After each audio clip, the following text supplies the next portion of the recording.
பாவ அழுக்காயிருந்த என்னை தம் ரத்தத்தால் கழுவிவிட நானல்ல அவரே தேடி வந்தார் பரிசுத்தத்தை ஊற்றிவிட பாவ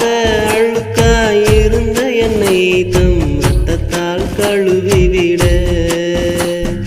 நானல்ல அவரே தேடி வந்தார் பரிசுத்தத்தை ஊற்றிவிட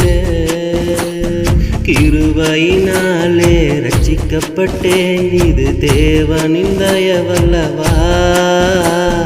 இழப்பதும் மறப்பதும் நடக்காது நான் அவரது பிள்ளையல்லவா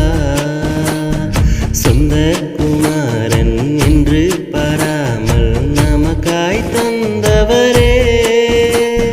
மற்ற எல்லா வற்றாத நன்மையை நமக்காய் தருவாரே.